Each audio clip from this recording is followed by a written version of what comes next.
হযরত উবাদা বিন সামিত রাদিয়াল্লাহু তাআলা আনহু ডাক দিয়ে বলেন, বায়াতুন নবিয়্যা সাল্লাল্লাহু আলাইহি ওয়াসাল্লাম লিসসামঈ ওয়াত তাআতি। আল্লাহর নবীর সাহাবী হযরত উবাদা বিন সামিত রাদিয়াল্লাহু আনহু বলেন, আমি আল্লাহর নবীর কাছে বায়াত হলাম লিসসামঈ ওয়াত তাআতি।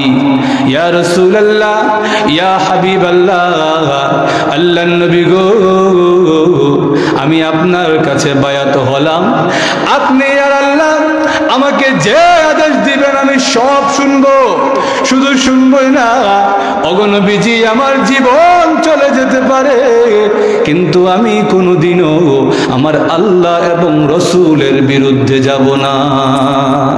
মান ইয়াহদিহিল্লাহু ফালা মুদিল্লা লাহু ওয়া মান ইউদ্লিলহু ফালা হাদিয়া লাহু ওয়া আশহাদু আন লা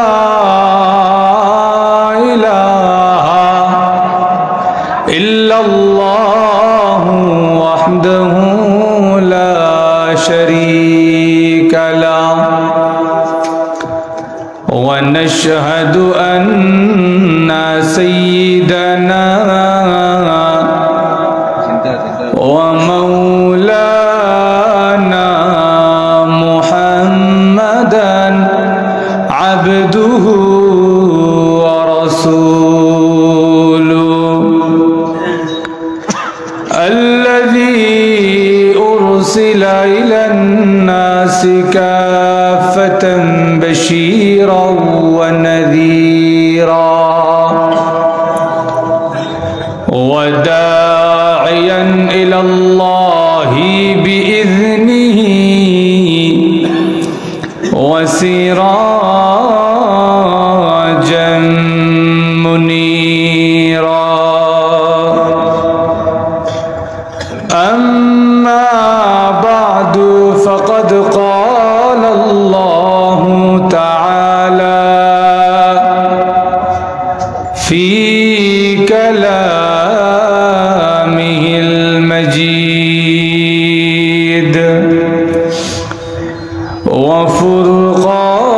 وفرقانه الحميد. أعوذ بالله من الشيطان الرجيم. بسم الله الرحمن الرحيم. ومن يطع الله ورسوله ويخشى الله ويتقه فأولئك هم الفائزون. وقال النبي صلى الله عليه وسلم لا يلج النار رجل بكى من خشية الله حتى يعود اللبن في الضرع. صدق الله العظيم وصدق رسوله النبي الكريم. بارك الله لنا ولكم في القرآن العظيم ونفعنا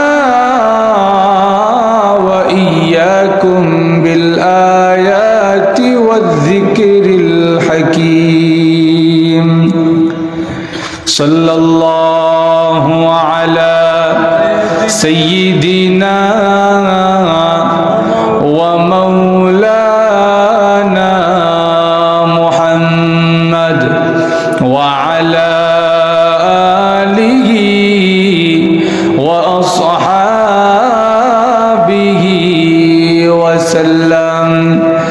সাল্লাল্লাহু আলা সাইয়্যিদিনা ওয়া মাওলানা মুহাম্মদ ওয়া আলা আলিহি ওয়া আসহাবিহি ওয়া সাল্লাম। জামিয়া ইসলামিয়া দারুল উলুম পারকুল মাদ্রাসার উদ্যোগে আয়োজিত আজকের বার্ষিক ইসলামী মহাসম্মেলনের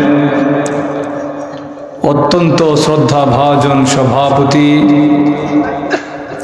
মুআজ্জাজ মুকাররম উলামায়ে কেরাম,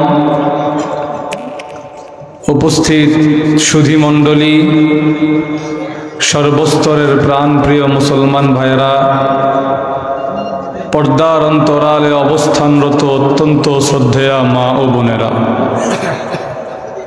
সর্বপ্রথম সেই মহান আল্লাহ পাকের দরবারে শুকরিয়া জানাই, কৃতজ্ঞতা জানাই, যিনি অত্যন্ত দয়া এবং মায়া করে আজকের এই ইসলামী সম্মেলনে কোরআন এবং হাদিসের মজলিসে আমাদেরকে আসার এবং বসার সুযোগ করে দিয়েছেন। এই জন্যে সকলেই জোরে সোরে শ্রদ্ধা জড়িত কণ্ঠে কালিমাতুশ শুকুর আদায় করি, আলহামদুলিল্লাহ। কোরআন এবং হাদিসের মজলিসে বসা এইটাও একটা ইবাদত। কোরআন হাদিস পড়া যেমন ইবাদত, এর আলোচনা শোনা, কোরআন হাদিস শোনা এইটাও ইবাদত।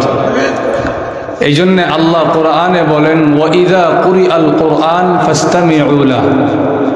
আল্লাহ বলেন যখন কোরআন তেলাওয়াত করা হয় তখন তোমরা মনোযোগ সহকারে শোনো এবং চুপ থাকো।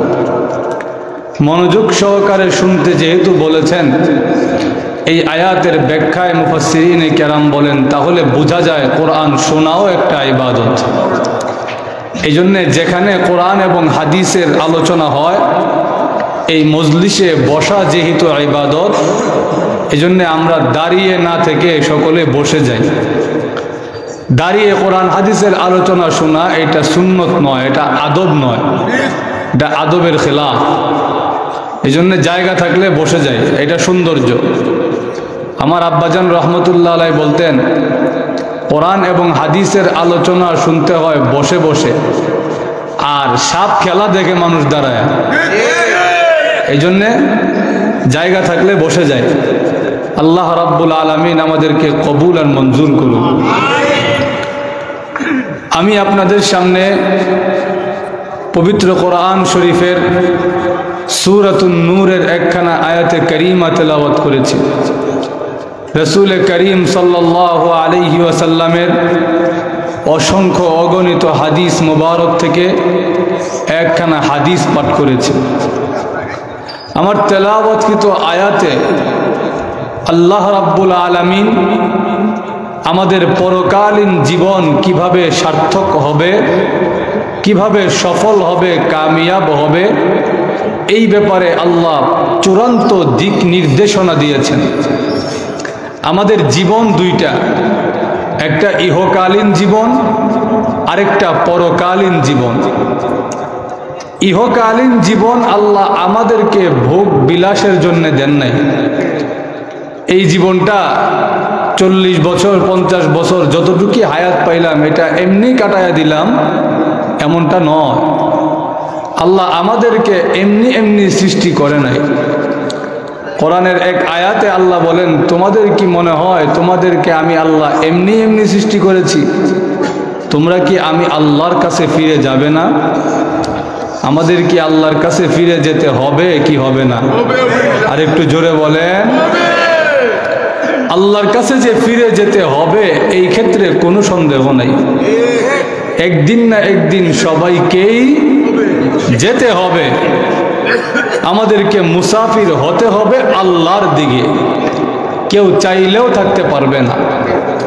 থাকতে যদি পারত আল্লাহর রসুল এখনো পর্যন্ত জীবিত থাকতেন দুনিয়াতে। জোরে বলেন ঠিক কিনা? আল্লাহর রসুল যখন থাকতে পারেন নাই, আমাদের কারো দুনিয়াতে থাকার অধিকার নাই। ইয়া আল্লাহ, ঘুমে ধরে লেছেন আপনারা? আমার কথা বুঝেননি? আল্লাহর রসুল যখন থাকতে পারেন নাই, আমাদেরও দুনিয়ায় থাকার কোনো অধিকার নাই।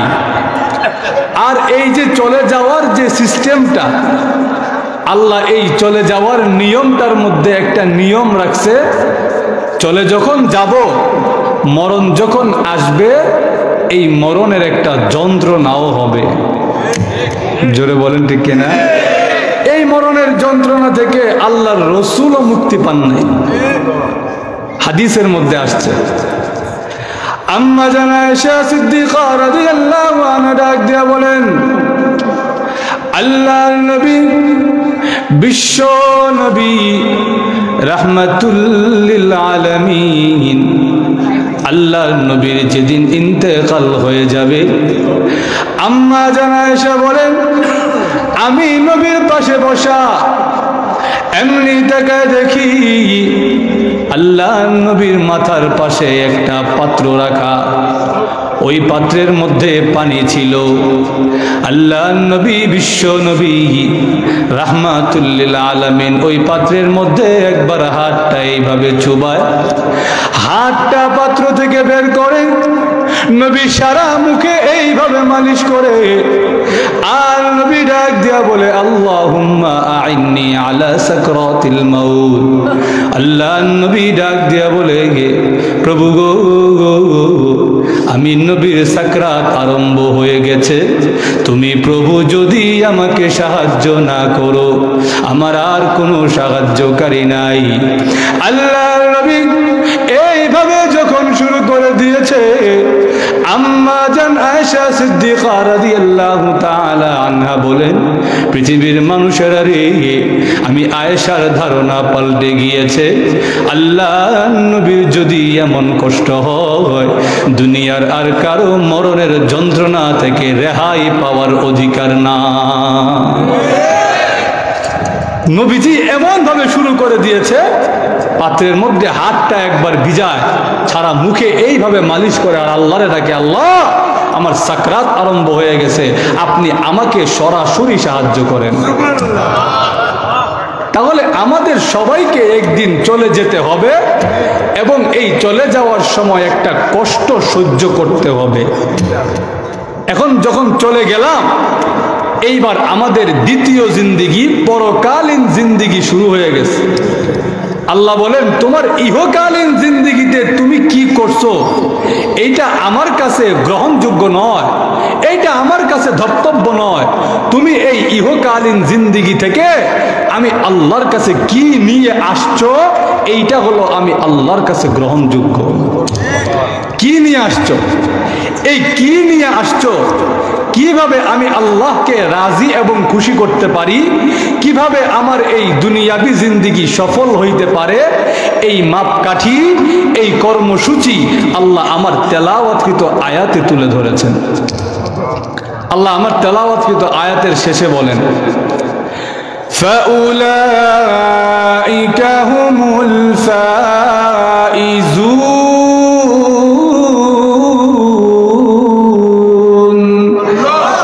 আল্লাহ বলেন, আমার যেই বান্দারা চারটা কর্মসূচি পালন করবে, চারটা দায়িত্ব পূর্ণ করবে, আমি আল্লাহ ওয়াদা দিলাম তাদের ইহকালীন দুনিয়াবি জিন্দিগি এবং পরকালীন জিন্দিগি, এই দুইটা জিন্দিগি আমি আল্লাহর কাছে সার্থক।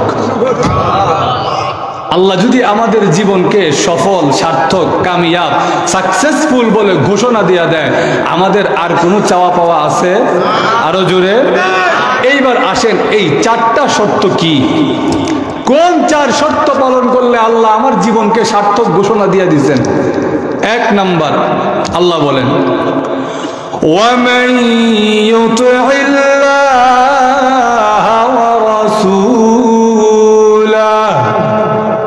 আল্লাহ বলেন, প্রথম দুইটা শর্ত হচ্ছে তুমি আল্লাহকে মেনে নাও, আল্লাহর রসুলকে মেনে নাও।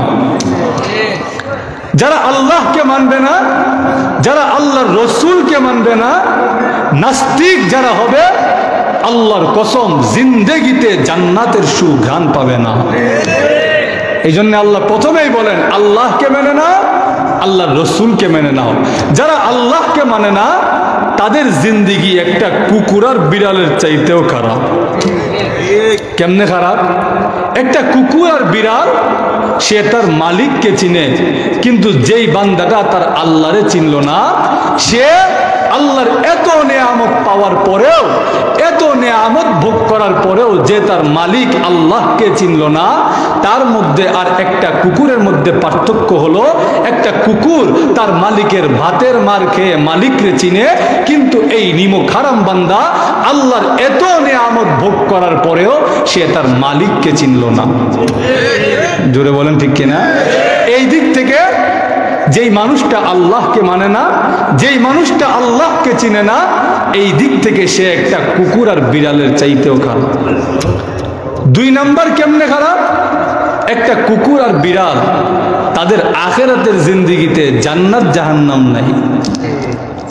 ইয়া আল্লাহ, ঘুমায় গেছেন কেন আপনারা? জান্নাত জাহান্নাম আসেনি? কুকুর বিড়ালের জান্নাত জাহান্নাম আছে, কিন্তু আপনি আমার। এই জন্য আমিরুল মুমিনিন হযরত আবু বকর সিদ্দিক রাদিয়াল্লাহু তাআলা আন একদিন একটা মাঠের কাছে গিয়ে একটা ছাগলের বাচ্চা দেখে চোখের পানি ছেড়ে কান্দে। লোকেরা ডাক দিয়া বলে, হ্যাঁ আমিরুল মুমিনিন, এই ছাগলকে দেখে কেন চোখের পানি ছেড়ে কাঁদলেন? আমিরুল মুমিনিন হযরত আবু বকর ডাক দিয়া বলে, কেন কাঁদলে জানেন? এই ছাগলকে দেখে আমার মনে পড়ে গেছে কিয়ামতের কঠিন ময়দানে একটা পশু যখন আরেকটা পশুকে শিং দিয়ে আঘাত করার পরে, একটা পশু আরেকটা পশুকে দুনিয়াতে শিং দিয়ে আঘাত করেছিল, কিয়ামতে যেই পশুটাকে শিং দিয়ে আঘাত করা হয়েছিল ওই পশুটা আরেকটা পশুকে শিং দিয়ে আঘাত করার সাথে সাথে তাদের বিচার কার্য শেষ হয়ে যাবে, আর তারা সঙ্গে সঙ্গে মাটির সঙ্গে ধূলিসাৎ হয়ে যাবে। এই দৃশ্য দেখার পরে কাফেররা চিৎকার দিয়ে ডাক দিয়া বলবে, ইয়া লাইতানি কুনতু তুরাবা, হায় আফসোস, আমিও যদি এই চতুষ্পর্যন্ত জানোয়ারের মতো মাটির সঙ্গে ধূলিসাৎ হয়ে যেতাম, আজকে আমাকে চিরকাল জাহান্নামবাসী হইতে হইতো না। আবু বকর সিদ্দিক ডাক দিয়া বলেন, একটা পশুকে দেখে আমি চোখের পানি ছেড়ে কেন কাঁদতে জানি? এই পশুটাকে দেখে আমার কোরআনের আয়াত মনে পড়ে গেছে, ইয়া লাইতানি কুনতু তুরাবা। কিয়ামতের কঠিন ময়দানে এই পশুটার কোনো জান্নাত আর জাহান্নাম নাই, কিন্তু আমি আবু বকরকে আল্লাহ মানুষ বানাইছে, আমি আবু বকরের তো জান্নাত আর জাহান্নাম আছে। আমি যদি আল্লাহকে খুশি না করতে পারি, কিয়ামতের কঠিন ময়দানে আমি আবু বকরকে জাহান্নামে জ্বলতে হবে।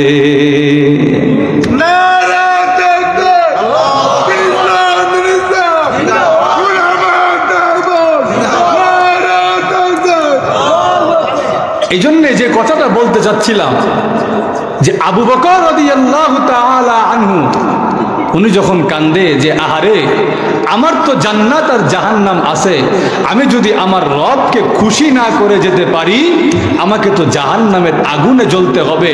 কিন্তু এই যে একটা পশু, ওর তো দুনিয়াবি জিন্দেগি শেষ, আখিরাতে ওর জন্য জাহান্নাম নাই। এই জন্যে যেই মানুষটা আল্লাহকে মানে না তার জিন্দেগিটা একটা পশুর চাইতে খারাপ। কেন? দুনিয়ার জীবনে সে তার রবকে না চিনার কারণে, তার রবের ইবাদত না করার কারণে সেই মানুষটাকে চিরকাল জাহান্নামের আগুনে জ্বলতে হবে। এই জন্য আল্লাহ রাব্বুল আলামিন বলে, তোমার জীবনকে যদি সফল করতে হয়, সার্থক করতে হয়, 1 নাম্বার আর 2 নাম্বার শর্ত হলো তুমি আল্লাহকে মেনে নাও এবং আল্লাহর রসুলকে মেনে নাও।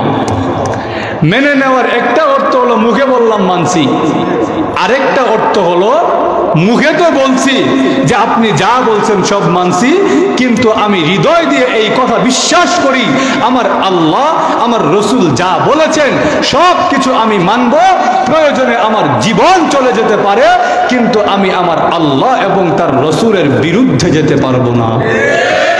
এটা হলো মেনে নেওয়ার দ্বিতীয় অর্থ, এবং এইটাই আসল অর্থ।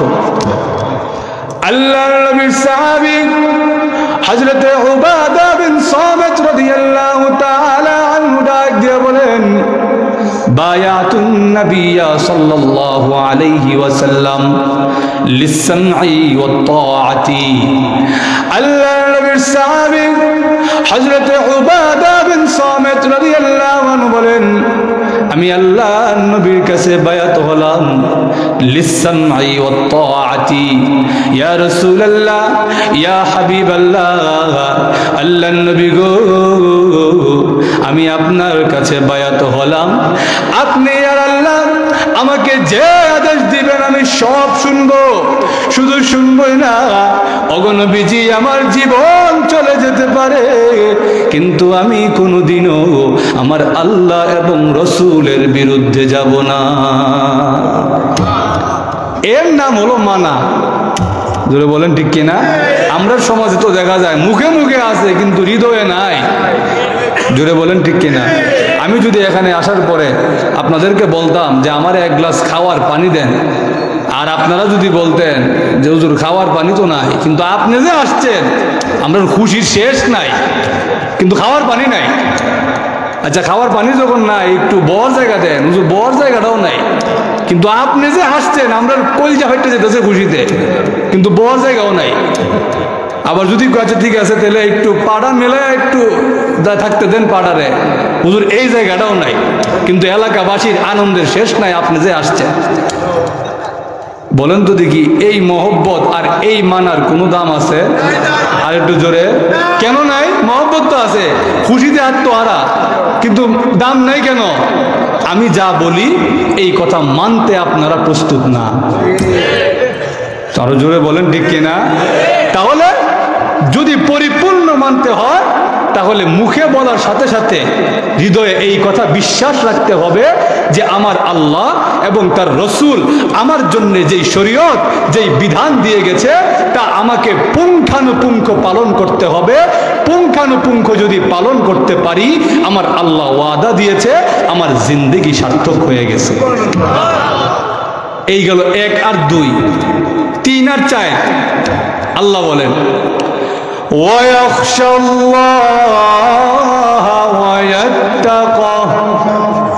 আল্লাহ বলে আল্লাহকে ভয় করো।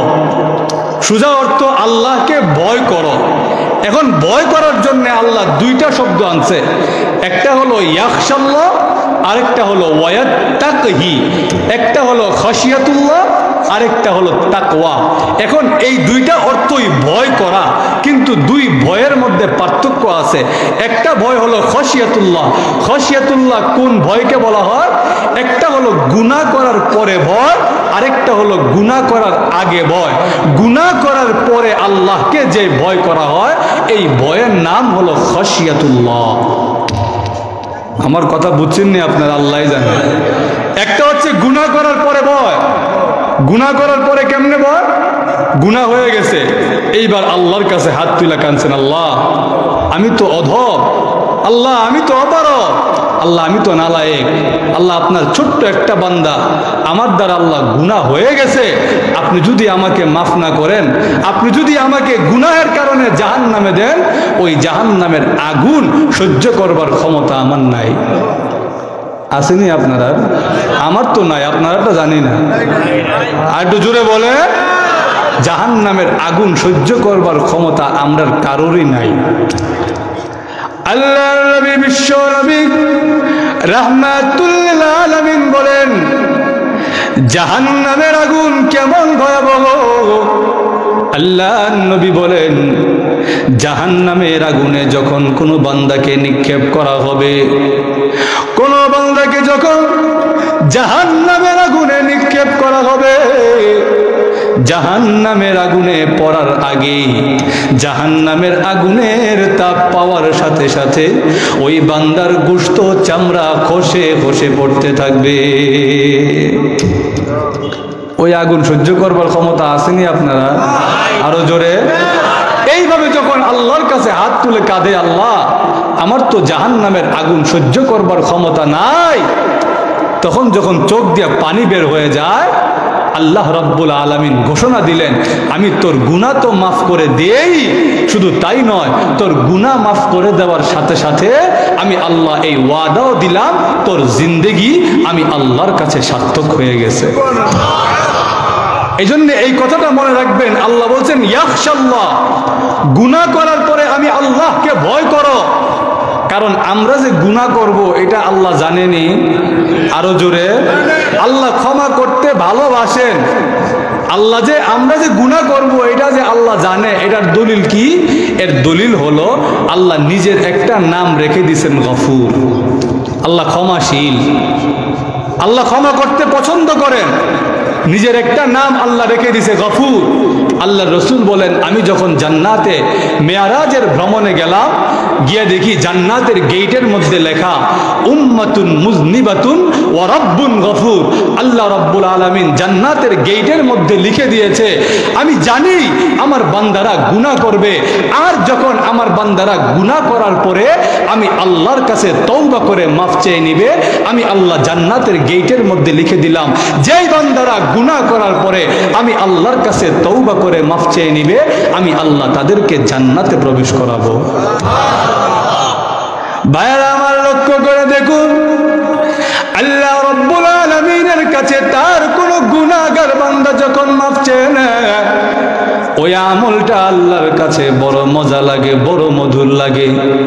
আল্লাহর নবী, বিশ্ব নবী রাহমাতুল লিল আলামিন জানিয়ে দিয়েছেন, লা ইয়ালিজুন নার রাজুলুন বাকা মিন খাশিয়াতিল্লাহ হাত্তা ইয়াউদাল লাবানু ফিদ দারঈ।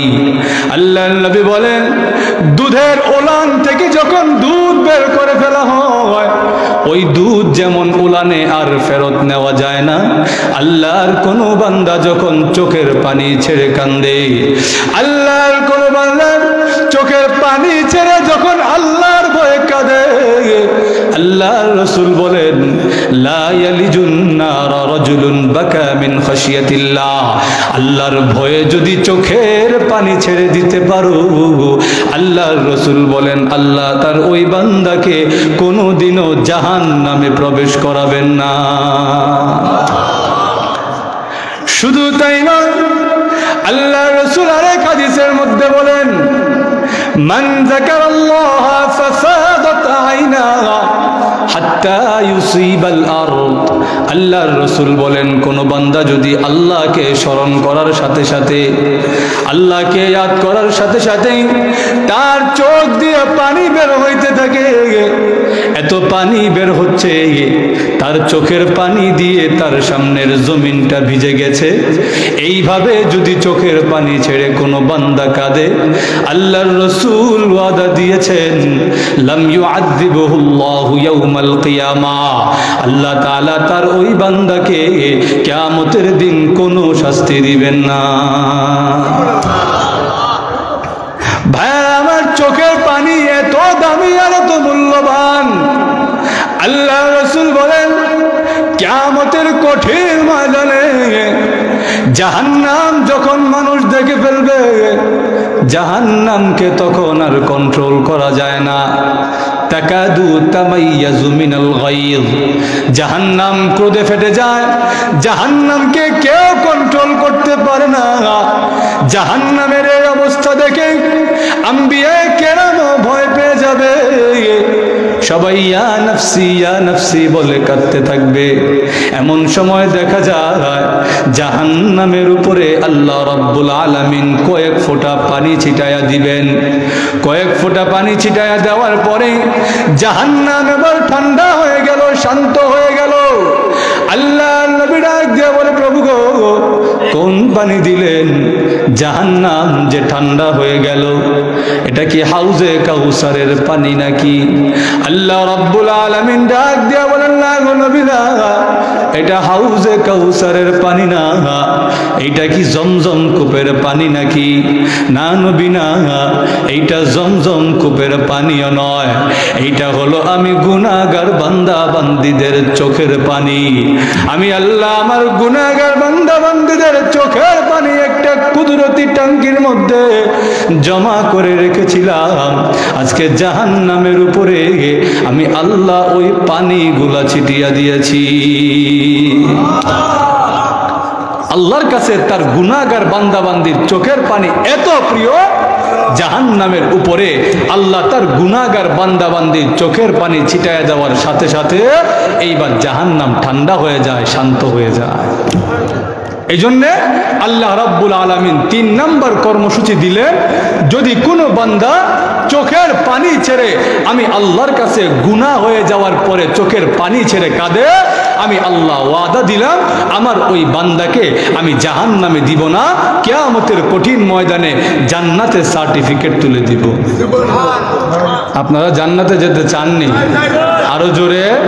জান্নাতে যদি যেতে হয় আমাদের 3 নম্বর শর্ত হলো যে আমাদের গুনাহ হয়ে যাওয়ার সাথে সাথে আল্লাহর কাছে তওবা করে মাফ চাওয়ায় নিতে হবে। এই জন্য সাহাবাই কেরামের জিন্দিগির দিকে তাকান। সাহাবাই কেরামের প্রতি আল্লাহ এত সন্তুষ্ট কেন ছিলেন? সাহাবাই কেরামেরও ভুল হয়ে গেছে, গুনাহ হয়ে গেছে। সাহাবাই কেরাম মাসুম নিষ্পাপ ছিলেন না, কিন্তু একজন সাহাবীও গুনাহ নিয়ে ইন্তেকাল করেন না। গুনাহ হয়ে গেছে, সঙ্গে সঙ্গে আল্লাহর কাছে তওবা করে আল্লাহর কাছ থেকে ওই গুনার মাফ চাওয়ায়া নিছেন। এই জন্য আল্লাহ সাহাবাই কেরামকে সাধারণ ক্ষমা ঘোষণা করছে। সাধারণ ক্ষমা। আল্লাহ বলেন, ওয়া'দাল্লাহুল্লাযীনা আমানু ওয়া আমিলুস সালিহাতি মিনহুম মাগফিরাতান ওয়া আজরান আযীমা।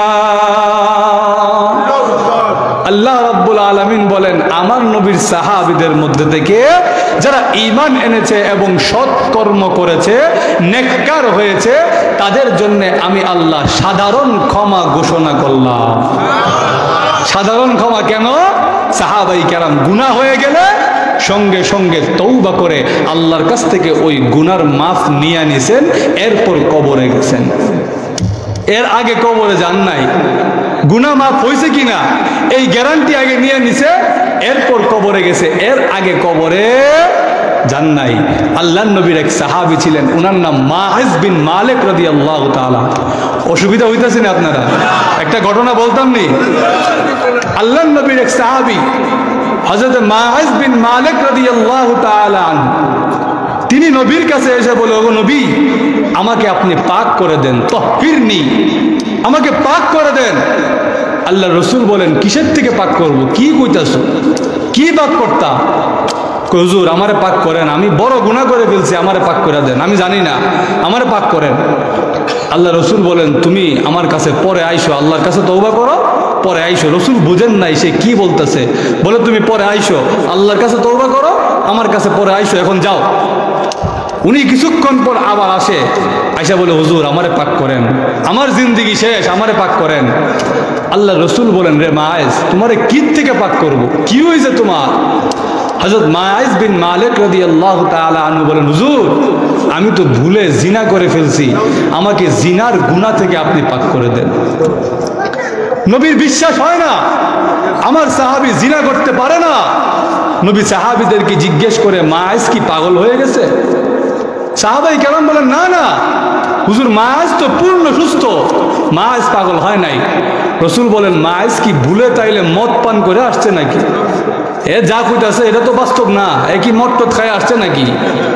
আরেক সাহাবী মায়াজের মুখের কাছে এসে গন্ধ শুকলেন, শুকে বলে, হুজুর মায়াজের মুখ থেকে তো মদের গন্ধও আসে না, মায়াজ তো মদ্যপ না, নেশাগ্রস্ত অবস্থায়ও নাই, সে যা বলতেছে সুস্থ অবস্থায় বলতেছে।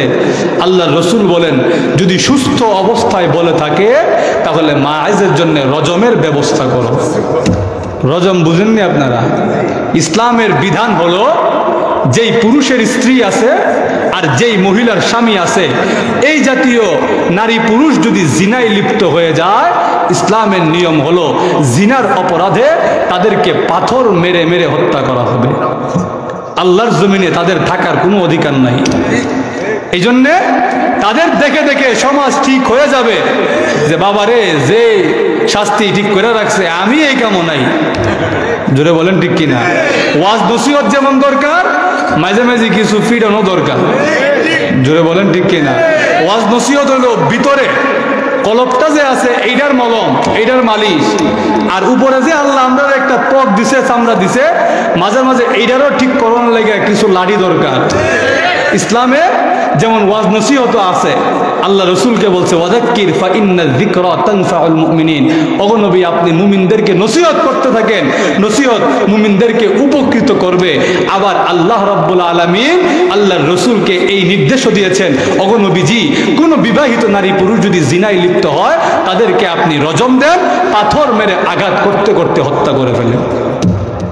আল্লাহর জমিনে তাদের বেঁচে থাকার কোনো অধিকার নাই, তাদের অধিকার তারা হারিয়ে ফেলেছে।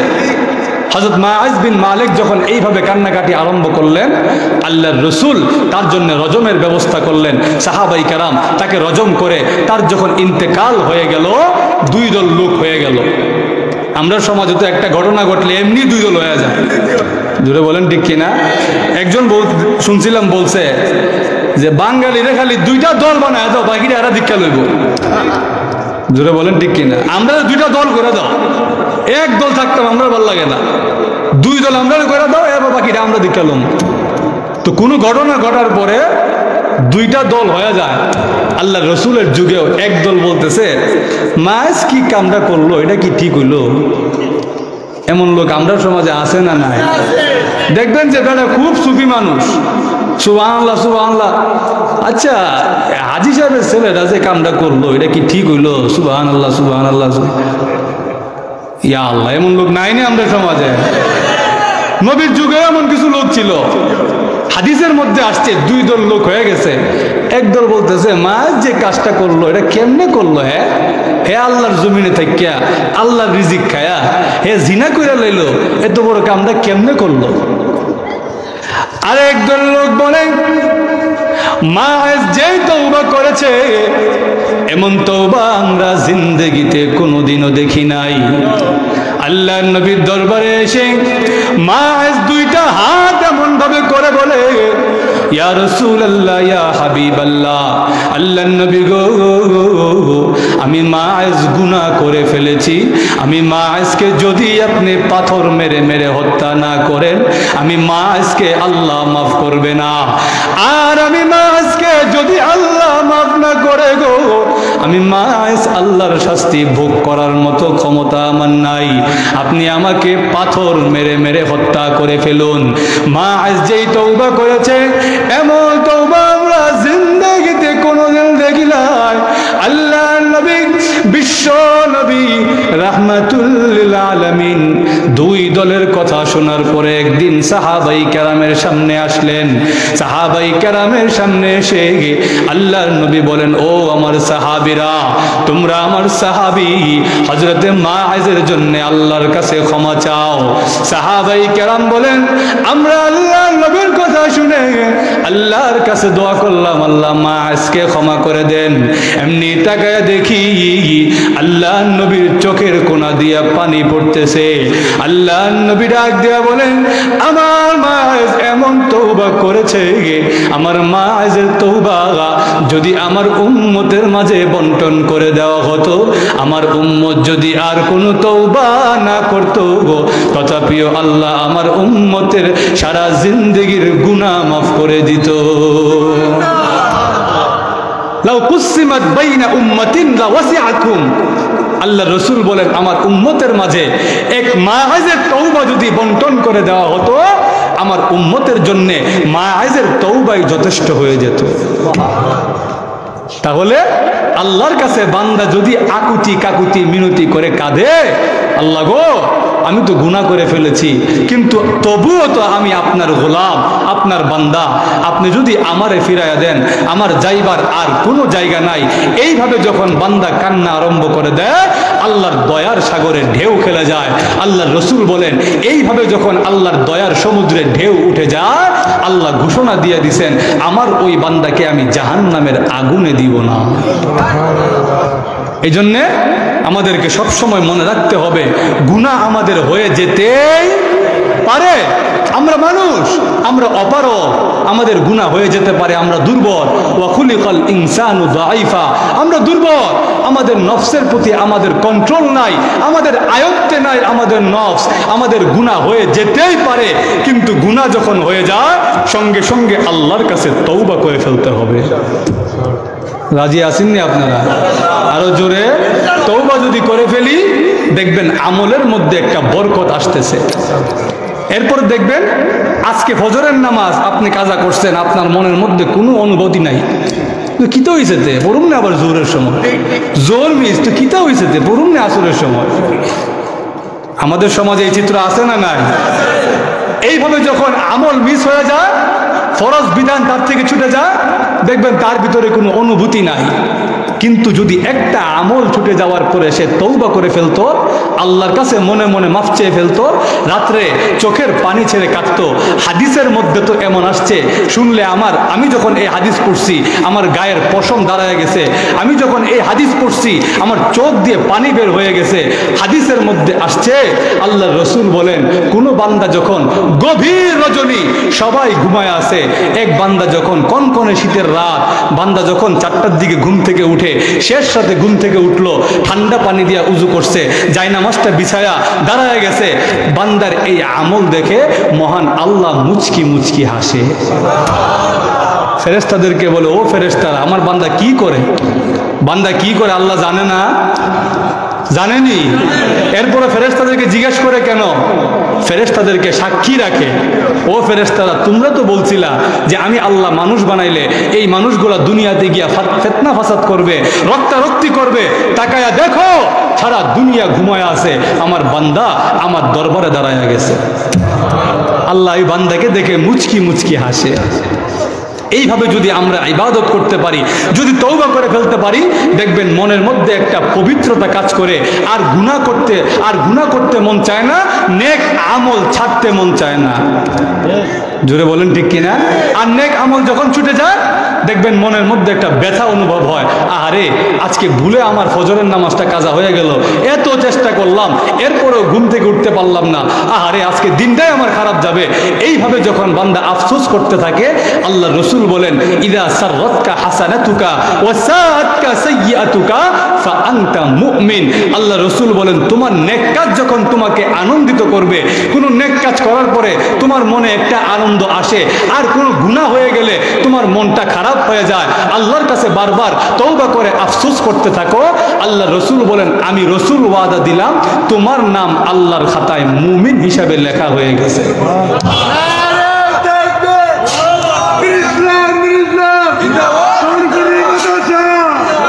ভাইরা আমার, লক্ষ্য করে দেখুন, এই গেল 3 নম্বর শর্ত।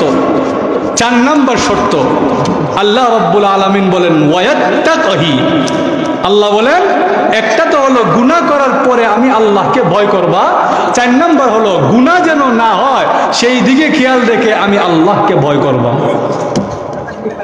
আল্লাহ, আমার মাত বুঝছেন না আপনারা? একটা তো গুনাহ হয়ে গেছে, আমি আল্লাহর কাছে তওবা করলাম, 4 নম্বর হলো গুনাহ যেন তোমার না হয় সেইভাবে আল্লাহকে ভয় করবা। আমিরুল মুমিনিন হযরত ওমর রাদিয়াল্লাহু তাআলা আনহুকে জিজ্ঞেস করলো, ওমর, তাকওয়া কি? তাকওয়া কি আমাদেরকে বুঝায়া দেন। আমিরুল মুমিনিন হযরত ওমর রাদিয়াল্লাহু তাআলা আনহু বলেন, তাকওয়া হলো কোনো একটা কাঁটাযুক্ত গাছের বাগানে তুমি কিভাবে চলবা। ওই সাহাবী বলেন, কাঁটাযুক্ত গাছের বাগানে আমি এমনভাবে চলবো যেন ওই গাছের কাঁটা আমার শরীরে না লাগে, আমার জামা কাপড়ে না লাগে। ওমর রাদিয়াল্লাহু তাআলা আনহু বলেন, এরই নাম হলো তাকওয়া। এই গুনাহের সরঞ্জামের মধ্যে তোমাকে এমনভাবে চলতে হবে যেন তোমার জিন্দেগিতে, তোমার আমলি জিন্দেগিতে গুনাহ নামক কাঁটা না লাগে।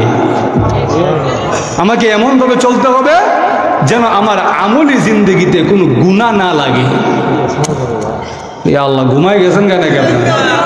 তাকওয়ার অর্থ বুঝছেন নি আপনারা? আমাদের সমাজে তো একটা ভুল ধারণা আছে, আমি শেষ করে ফেলবো, হযরত চলে আসছে।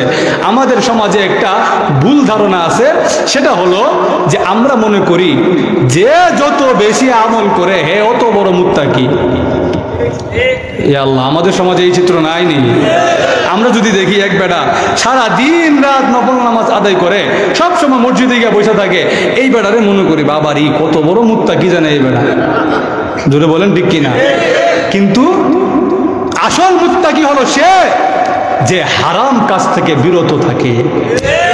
এটা আল্লাহ রসুল, হাদিসের মধ্যে একটা হাদিস আসছে, আল্লাহ রসুলের কাছে সাহাবাই কেরাম একটা মহিলার কথা আলোচনা করলেন। যুকিরাত ইমরাআতুন ইনদা রাসূলিল্লাহি সাল্লাল্লাহু আলাইহি ওয়াসাল্লাম, এক মহিলার কথা আলোচনা করলেন সাহাবাই কেরাম। হুজুর, এমন একজন মহিলা আছে বিকাসরাতি সিয়ামিহা ওয়া সালাতিহা, হুজুর সারা রাত নফল রোজা, সারা রাত নফল নামাজ আদায় করে, সারা দিন নফল রোজা রাখে, রমজান মাসে তো রোজা রাখে, আবার এমনিও সারা বছর নফল রোজা রাখতে থাকে।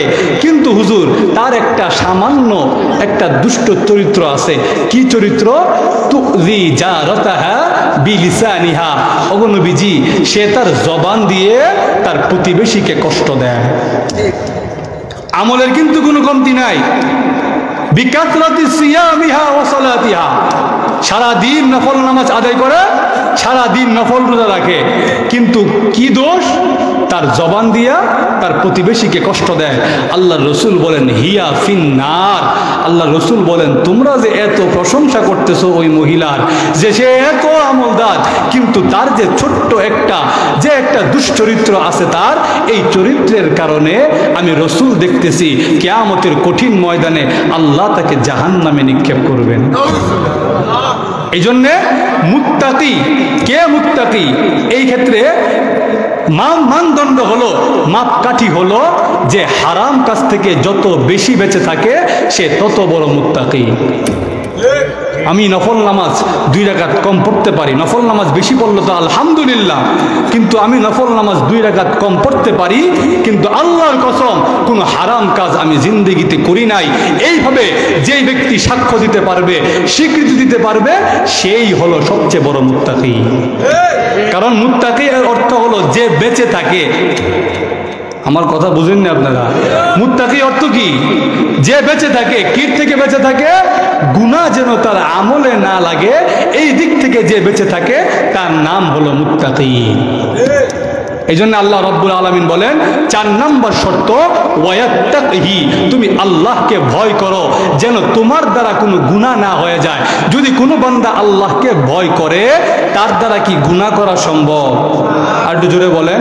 যদি কোনো বান্দা তার মনের মধ্যে এই কথা গেঁথে নেয় যে আমার বান্দা, আমার আল্লাহ আমাকে 24 ঘন্টা দেখতেছে, আমার আল্লাহ আমাকে সব সময় অবলোকন করতেছে, আমার আল্লাহ আমাকে শুনতেছেন, আমাকে দেখতেছেন, ওই বান্দার দ্বারা গুনাহ করা সম্ভব নয়। আমিরুল মুমিনিন হযরত ওমর রাদিয়াল্লাহু তাআলা আনহু একদিন পাহাড়ে গেলেন, মরুভূমির এলাকা, গিয়া দেখে একটা রাখাল সে ছাগল চড়ায়। রাখাল রে গিয়া কয়, আর ইমানটা একটু টেস্ট করি, আর ইমানটা কেমন? রাখাল রে গিয়া কয়, তোর একটা ছাগল আমার কাছে বিক্রি করে দে, তুইও কিছু টাকা পাইলি, আমারও কিছু লাভ হইল, আর তুই তোর মালিকরে বলবি যে একটা ছাগল বাঘে খায়া লাইছে। মালিকও বিশ্বাস করবে, কারণ বাঘে যে ছাগল খায় এটা মালিক জানে। জোরে বলেন ঠিক কিনা? ওই রাখাল বালক ডাক দিয়া বলে, হ্যাঁ আমিরুল মুমিনিন,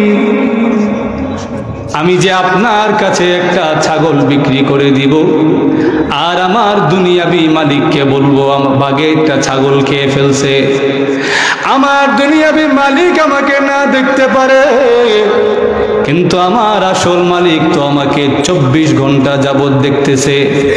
কিয়ামতের কঠিন ময়দানে আমার আল্লাহ যদি আমাকে জিজ্ঞেস করে আমি কি জবাব দেব?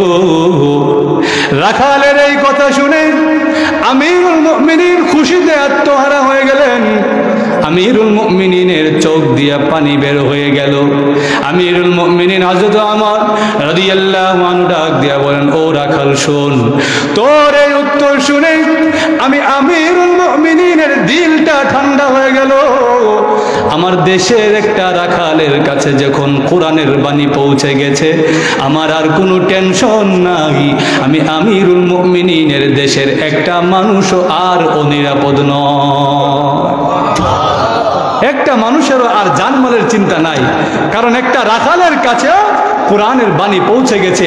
আল্লাহ কোরআনে বলেন, ওয়াত্তাকু ইয়াউমান তুরজাউনা ফীহি ইলাল্লাহ, এমন দিনকে ভয় করো যেই দিন তোমাদের সকলকেই আল্লাহর কাছে ফিরিয়ে নেওয়া হবে। আল্লাহর কাছে আমরা যামুনি একদিন, আরো জোরে। এরপর আল্লাহ কি বলেন, সুম্মা তুওয়াফা কুল্লু নাফসিম মা কাসাবাত ওয়া হুম লা ইউজলামুন, তোমাদের প্রত্যেকটা প্রাণীকে, প্রত্যেকটা মানুষকে দুনিয়ার জীবন থেকে যা নিয়ে এসেছো তা পুঙ্খানুপুঙ্খ রূপে ফেরত দেওয়া হবে। দুনিয়ার জীবন থেকে যা নিয়ে আইসো, যদি আমি আল্লাহকে খুশি করার আমল নিয়ে আসো, আমি আল্লাহ তোমাদেরকে খুশি করব। আর দুনিয়াবি জিন্দেগিতে যদি আমি আল্লাহকে নারাজ করে আসো, আমি আল্লাহ তোমাদেরকে নারাজ করে দিব। আমার কথা না, আল্লাহ নিজেই বলছেন, ইন্না নাসিনাকুম, আমি আল্লাহ ওই দিন তোমাদেরকে ভুলে যাব। কেন? কারণ দুনিয়ার জীবনে তোমরা আমাকে ভুলে গেছিলে। ইয়া আল্লাহ, ঘুমায় গেছেন কেন নাকি আপনারা? দুনিয়ার জীবনে তোমরা আমাকে ভুলে গেছো। তাই আজকে যেই দিন সমস্ত রাজত্ব আমি আল্লাহর কাছে, এই দিন আর কারো কাছে কোনো রাজত্ব নাই। ইবনুল কাইয়িম আল জাওজি রাহিমাহুল্লাহ তাআলা তার একটা কিতাবের মধ্যে লেখেন, সব কিছু যখন ধ্বংস হয়ে যাবে, আল্লাহ রাব্বুল আলামিন দুনিয়ার দিকে উকি দিবেন। উকি দিয়া বলবে, আইনাল জাবাবিরা ও আইনা আবনাউল জাবাবিরা, ও দুনিয়া, তোর জমিনে যারা অহংকার দম্ভ ভরে চলাফেরা করত, আজকে কোথায় তারা? আজকে কোথায় তাদের রাজত্ব আর ক্ষমতা? আজকে কারো কাছে কোনো ক্ষমতা নাই। দুনিয়ার জীবনে সামান্য ধ্বংসশীল একটা রাজত্ব পেয়ে আমি আল্লাহকে ভুলে গেছো। আজকে তাকায় দেখো, তোমাকে সাহায্য করবার মতন আর কেউ নাই। আল্লাহ রাব্বুল আলামিন বলেন, যেই দিন আমি আল্লাহর হাতে রাজত্ব থাকবে, তোমাকে কেউ সাহায্য করবে না, ওই দিনকে ভয় করো। ওই দিন আমি আল্লাহর কাছে তোমাদেরকে ফিরিয়ে আনা হবে। আর ওই দিন আমি আল্লাহ তোমাদের একজন একজন প্রত্যেকের কাছ থেকে এক এক করে জবাব নিতে থাকবো। আল্লাহর কাছে জবাব দিতে হবে নি, এই জন্য জবাব এখান থেকেই রেডি করতে হবে। পরীক্ষার হলে গিয়ে জবাব রেডি করলে লাভ নাই। যদি বলেন ঠিক কিনা? ওই জাহান্নামীরাও কাঁদবে, আল্লাহ আবসরনা ওয়া সামি'না ফারজি'না না'মাল সালিহা। আল্লাহ, এখন তো চোখে দেখে ফেলছি জাহান্নামের আযাবের যে কি ভয়াবহতা, এখন তো চোখে দেখে ফেলেছি, কানেও শুনতেছি। আল্লাহ, এইবার আপনি আমাদেরকে দুনিয়াতে পাঠান। কেন? না'মাল সালিহা, আল্লাহ আমরা নেক আমল করব। তুই এতদিন করলি না কেন? তোদের কাছে কি আল্লাহর আয়াত যায় নাই? আল্লাহ সতর্ককারী তোদের কাছে পাঠায় নাই? তারা বলবে, হ্যাঁ আল্লাহ পাঠাইছে। কদ জাআনা নাযীর ফাকাযযাবনা, আল্লাহ আমাদের কাছে তো সতর্ককারী আসছিল, ওয়াজ মাহফিল হয়েছে, আমরাও গেছি, খুব শুনছি ওয়াজ মাহফিল, কিন্তু আমরা এটা অত কানে নিছি না। হুজুররা কইছে, আমরা শুনছি, এক কান দিয়ে ঢুকছে আর এক কান দিয়ে বের করে লিছি। জোরে বলেন ঠিক কিনা? এইভাবে চলছি, আল্লাহ আপনার বিধান মানি নাই, রসুলের তরিকা মতো চলি নাই। আল্লাহ এখন তো দেখে ফেলছি কি যে ভয়াবহ শাস্তি। এই জন্যে ওই জায়গায় গিয়া প্রশ্নের উত্তর ওই জায়গায় গিয়া ঠিক করার জায়গা না, ওইটা এখান থেকে নিয়ে যেতে হবে। জোরে বলেন ঠিক কিনা? এই জন্যে যদি আমরা এখান থেকে পুরাপুরি প্রস্তুতি নিয়ে যেতে পারি, আল্লাহ আয়াতের শেষে বলেন, ফাউলাইকা হুমুল ফাইজুন, আমার ওই বান্দারা, তাদের জিন্দেগিটা আমি আল্লাহর কাছে সার্থক সফল কাম হয়ে গেছে। জোরে কন্যা সুবহানাল্লাহ। এইবার আসেন, সফল কামের অর্থ কি?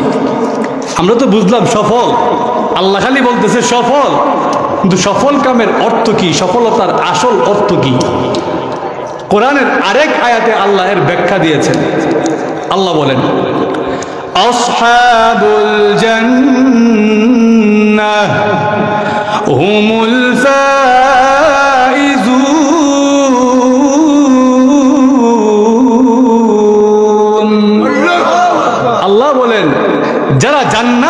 সার্টিফিকেট পেয়ে গেছে, যারা জান্নাতের বাসিন্দা হয়ে গেছে, তাদের জীবনই হলো আসল সার্থক, আসল সফল কাম। জান্নাতে গেলেই জীবন সফল, আর জাহান্নামে গেলে এই জীবনের কোনো মূল্য নাই। জান্নাতে গেলে জীবন সফল, আর জাহান্নামে গেলে জীবনের কোনো মূল্য নাই। কেন? জান্নাতে গেলেই জীবন সফল কেন? এর একটা উত্তর আছে না নাই? আরো জোরে। 3টা কারণে জান্নাতে গেলে জীবন সফল। 1 নাম্বার, জান্নাতে যদি যান আপনার কোনো টেনশন নাই, কোনো টেনশন নাই। আর টেনশন যে লোকের আছে, এই লোকের জীবন সফল হইতে পারে না। আর জোরে কোন না, টেনশন যদি আপনার থাকে আপনার জীবন সফল হইব না। কিন্তু জান্নাতে যদি যান আপনার কোনো টেনশন নাই। এবার দেখেন, দুনিয়ার জীবনে আমাদের সবার টেনশন আছে না নাই? আরো জোরে।